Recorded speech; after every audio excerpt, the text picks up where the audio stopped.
Hello everyone. The given question says 0.5 moles of gas A and X moles of gas B exert a pressure of 200 Pascal in a container of volume 10 meter cube at 1000 Kelvin. Given R is the gas constant in joule per Kelvin and we have to find X. We have to find this X moles. Let us write the ideal gas equation. The ideal gas equation is PV equals to nRT. So this is our pressure, this is our volume, and we have temperature also, and we have total number of moles also. So let's put these values. The value of pressure is 200 into volume is 10 equals to the total number of moles is 0.5 plus X. These are moles of gas A and these are moles of gas B. And then we have R and T. Temperature is 1000 Kelvin. Therefore 1000. Now here in this question we have gas constant in joule per Kelvin, but we have to report this answer in the units of Pascal because the pressure is in Pascal and the volume is also given in meter cube. So the value of R in joule per Kelvin is 8.314 joule per Kelvin per mole. To report this answer in Pascal meter cube, we don't really have to do anything because the value of R in Pascal meter cube is 8.314 Pascal meter cube Kelvin inverse mole inverse. Hence the numerical value of the gas constant R is same in both the units. So we don't have to multiply or divide it by anything. Now let's find the value of X. Let's solve this equation. Here we have 200 into 10 divided by 1000. This 1000 comes here, which is equal to 0.5 plus X into R. We can solve this. We can write this as 2 equals to, let's multiply R into the bracket, 0.5 R plus XR. The 0.5 R can come on the left side. 2 minus 0.5 R equals to XR. 2 minus 0.5 can be written as 1 by 2 R equals to XR. Then we have to take LCM here. So after taking LCM, this will become 4 minus R equals to XR. So from here, our X will come as 4 minus R divided by 2R. This is the answer of our question. This is our X. So from the given options, option D is correct. Thank you. Hello students, here question is given for gaseous state. If most probable speed is denoted by C star, average speed is by C bar and root square speed by C. Then for the large number of molecules, the ratios of these speeds are okay. According to the concept, most probable speed VMPS, this is denoted by C star. VMPS is equal to under root 2 RT by M. Okay. And again, average speed VAV, average speed denoted by C bar. Okay. Average speed is under root 8 RT by pi M. Okay.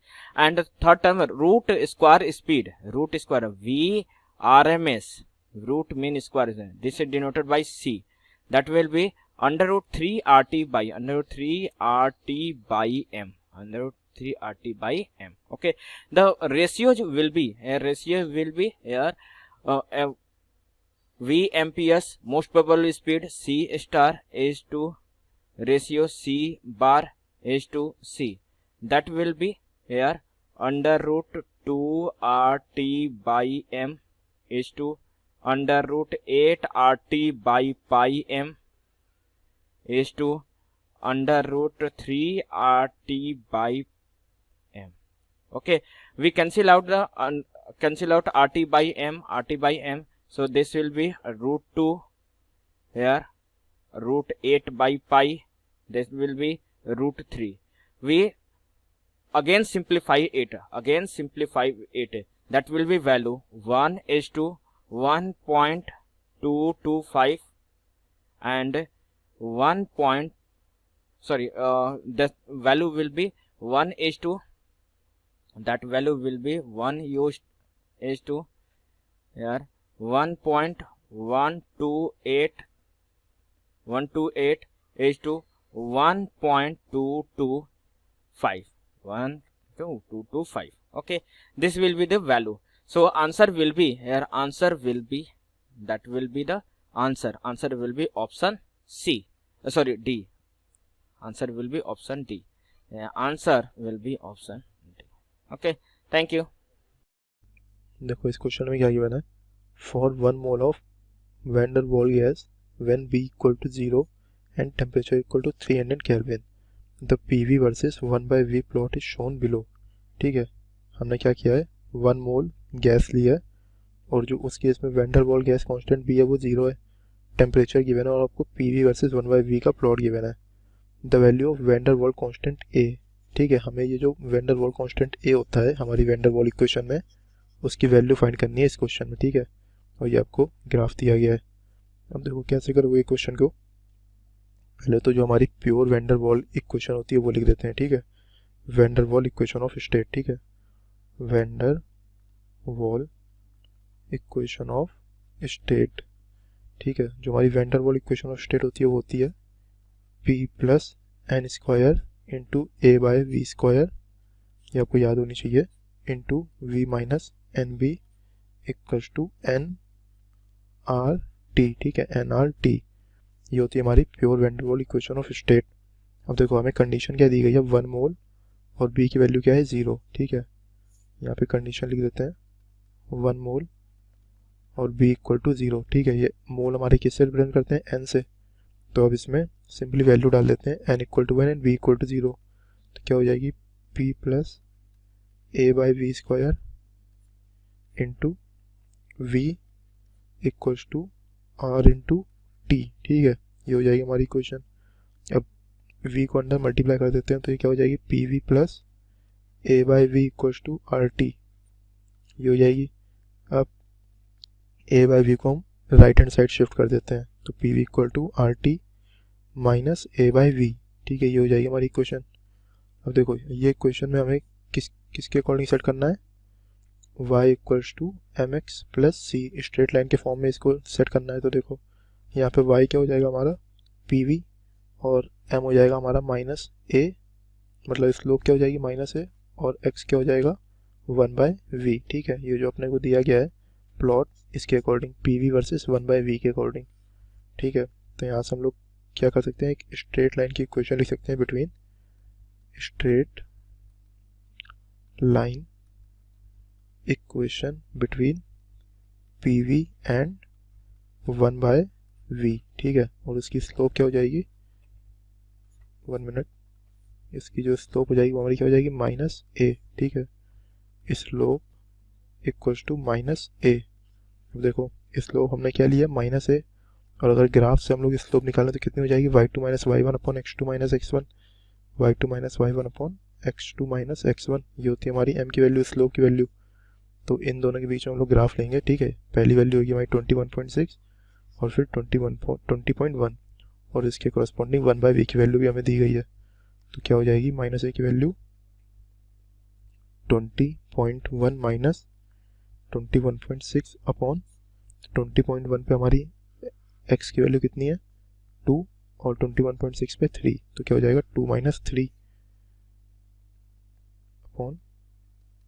ठीक है, तो यहाँ से हमारी जो a की value होगी वो कितनी आ जाएगी माइनस 1.5, ये आ गई ए की वैल्यू माइनस ए की वैल्यू, तो ए की वैल्यू कितनी आ जाएगी 1.5, ठीक है। माइनस ए की वैल्यू आ रही थी -1.5, तो ए की वैल्यू कितनी आ जाएगी 1.5। तो करेक्ट आंसर कौन सा हो जाएगा हमारा, ऑप्शन नंबर सी 1.5, ठीक है। ये अपना करेक्ट आंसर हो गया इस क्वेश्चन के लिए, और ये आपका मेंस 2012 में आया हुआ क्वेश्चन है, जेईई मेंस। देखो इस क्वेश्चन में हमें क्या गिवन है, the term that corrects the attractive force present in real gas in van der Waal equation, ठीक है। हमें वो टर्म बताना है जो हमारा कौन सा करेक्शन फैक्टर शो करता है between attractive force present in real gas in van der Waal equation, वो करेक्शन फैक्टर हमें बताना है इन चारों ऑप्शंस में से। तो देखो पहले तुम्हारी वैन डर वाल इक्वेशन ये होती है, तो देखो अगर इसकी वैन डर वाल इक्वेशन की पूरा फॉर्मूला लिखें तो ये होती है आपकी P plus N square into A upon V square into V minus N V equals to N R T, ठीक है। ये होती है हमारी वैन डर वाल इक्वेशन, ये आपको अच्छे से याद कर लेनी है, ठीक है। P plus N square into A by V square into V minus N V equal to N R T. अब देखो इसमें हमारे दो करेक्शन फैक्टर होते हैं, एक होता है हमारा प्रेशर के लिए और एक होता है वॉल्यूम के लिए, ठीक है। अब देखते हैं जो इंटरमोलिकुलर फोर्स के बीच में करेक्शन फैक्टर होता है डेट इज प्रेशर के लिए, वो कौन सा होता है, वो होता है हमारा, पहले हेडिंग डाल लेते हैं, फॉर इंटरमोलिकुलर फोर्स। उसके लिए जो करेक्शन फैक्टर होता है वो होता है आपका N square into A upon V square, ठीक है। ये आपको याद रखना है, इंटरमोलिकुलर फोर्स के लिए हमारा करेक्शन फैक्टर क्या है, ये अपना correction factor N square A by V square. और दूसरा किसके लिए होता है, जैसा मैंने बताया वॉल्यूम के लिए, ठीक है, फॉर वॉल्यूम। इसको काफ़ी बार हम लोग प्रेशर के लिए ही बोलते हैं, ठीक है। ये जो इंटरमोलिकुलर फोर्स है इसको प्रेशर के लिए ही बोलते हैं, और वॉल्यूम के लिए होता है हमारा करेक्शन फैक्टर बी, ठीक है। ये जो आप यहाँ पे बी देख रहे हो ये होता है हमारा वॉल्यूम करेक्शन फैक्टर। ये दोनों आपको अच्छे से याद रखने हैं, ठीक है, कि हमारा वॉल्यूम के लिए कौन सा होता है, प्रेशर के लिए कह लो या इंटरमोलिकुलर फोर्स के लिए कह लो, उसके लिए कौन सा करेक्शन फैक्टर होता है। यहाँ से हमके लिए किसके लिए पूछा गया था, फोर्स के लिए, मतलब प्रेशर के लिए, तो वह n square A by V square, तो n square A by V square है हमारा ऑप्शन नंबर बी। तो ये अपना करेक्ट आंसर हो गया option number B, N square A by V square, और ये आपका 2009 मेंस में आया हुआ क्वेश्चन था।